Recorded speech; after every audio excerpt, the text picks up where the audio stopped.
For over 3,000 years, one object has captured the imagination of kings, warriors, explorers, and believers. It has inspired wars, countless legends, and one of history's greatest mysteries. According to ancient tradition, it was built by command of God himself. Some believe it was lost forever. Others believe it still exists, hidden in a small church in Ethiopia. But what is the truth? This is the story of the Ark of the Covenant.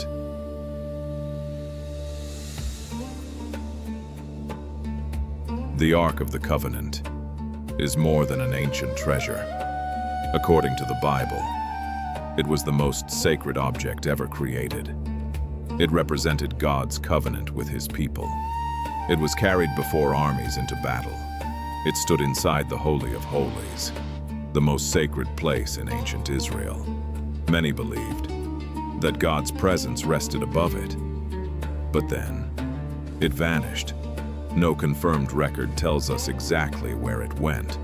For more than 2,000 years, historians, archaeologists, and explorers have searched for the answer.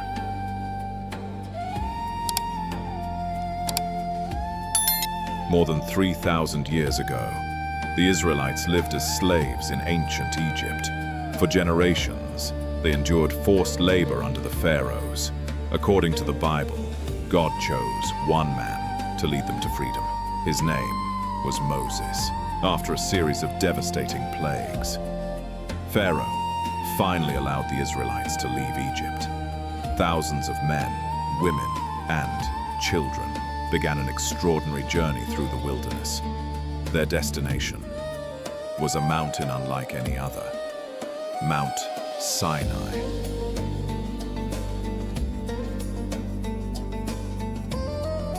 For 40 days and 40 nights, Moses remained on the mountain. According to the book of Exodus, God gave him the 10 Commandments, written on 2 stone tablets, but that was not all. Moses also received detailed instructions for building a sacred chest, a symbol of God's covenant with Israel. That sacred chest would become known as the Ark of the Covenant.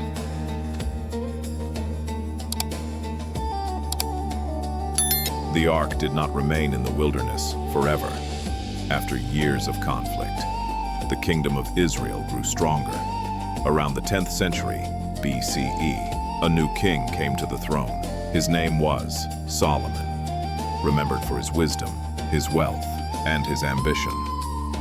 According to the Bible, Solomon ordered the construction of a magnificent temple in Jerusalem. It would become the spiritual heart of the kingdom, and the Ark of the Covenant would finally have a permanent home.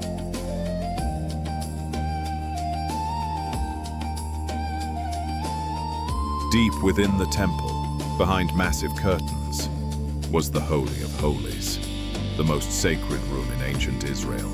According to biblical tradition, only the high priest could enter, and only once each year. Inside that sacred chamber rested the Ark of the Covenant, covered in gold, topped by 2 golden cherubim. It became the symbol of God's covenant with Israel. For generations, the Ark remained at the center of Israel's spiritual life.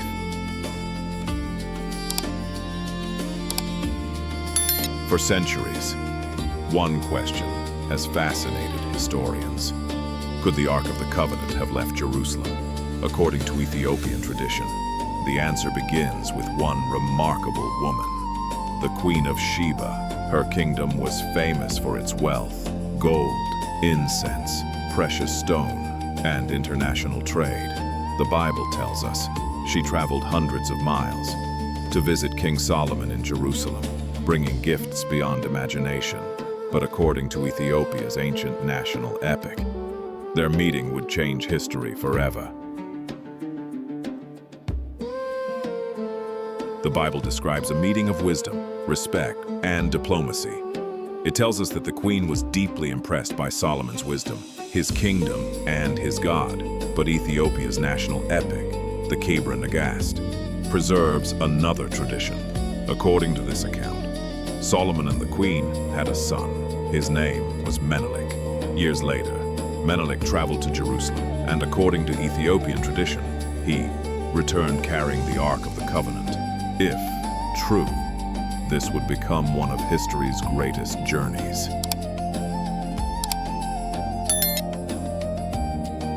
In the ancient city of Aksum, there stands a church unlike any other on earth. It is known as the Church of Saint Mary of Zion. For centuries, Ethiopian tradition has held that this sacred place protects the Ark of the Covenant. Not in a museum, not beneath ancient ruins, but inside a small chapel, guarded day and night. No visitor, no historian, no archaeologist has ever been allowed to enter. Only one man, the guardian of the Ark.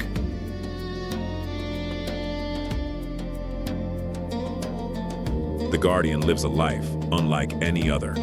According to Ethiopian Orthodox tradition, once chosen, he never leaves the sacred grounds. His entire life is devoted to prayer, worship, and protecting what believers regard as one of the holiest objects on earth. No photographs are permitted, no public display exists. Because of this, the mystery continues. Believers see this as an act of sacred devotion. Many historians, however, point out that without direct examination, the Ark's identity cannot be independently verified. Between faith and history, the mystery endures.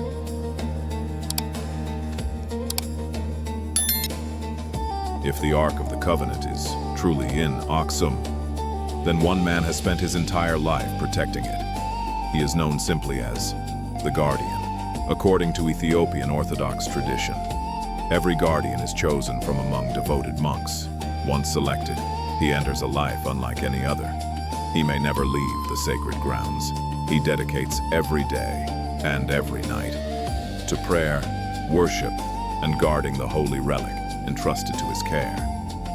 When the guardian dies, another monk is chosen, and the tradition continues, just as it has for centuries.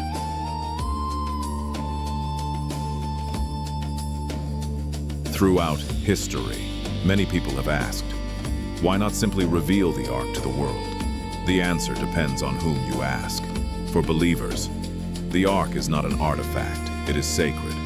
Its purpose is not to satisfy curiosity, but to inspire faith. Others argue that extraordinary claims require extraordinary evidence.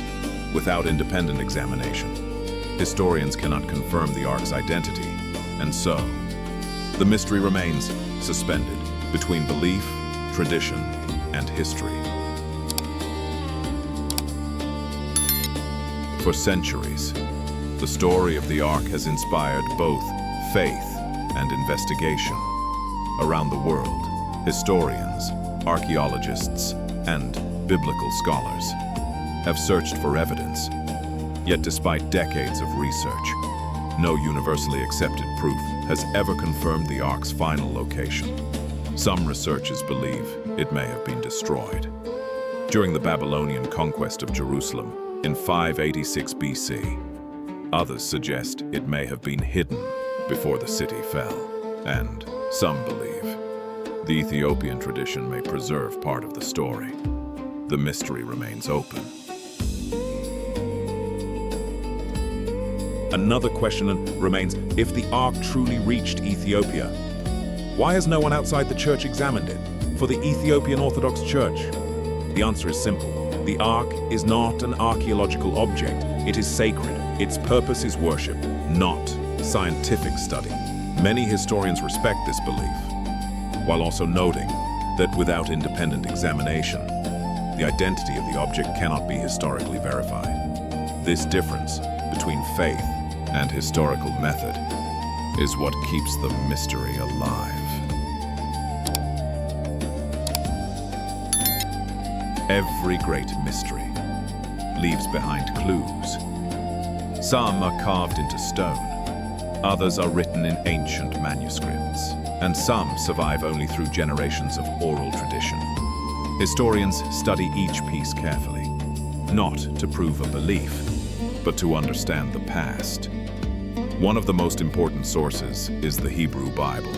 It describes the ark's construction, its role in Israel, and its place inside Solomon's temple. But after the reign of the kings, the biblical record grows quiet.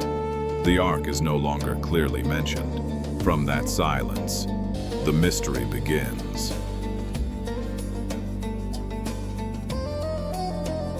Beyond the Bible, other traditions tell different stories.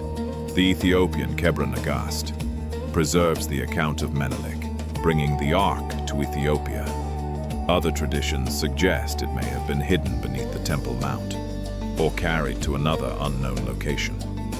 Yet none of these claims has been confirmed through direct archaeological evidence. This is what makes the ark unique. It stands at the meeting point of history, faith, and unanswered questions. After centuries of searching, what can we truly say about the Ark of the Covenant? Historians agree on several points. The Ark plays a central role in the Hebrew Bible. It was regarded as one of ancient Israel's most sacred objects.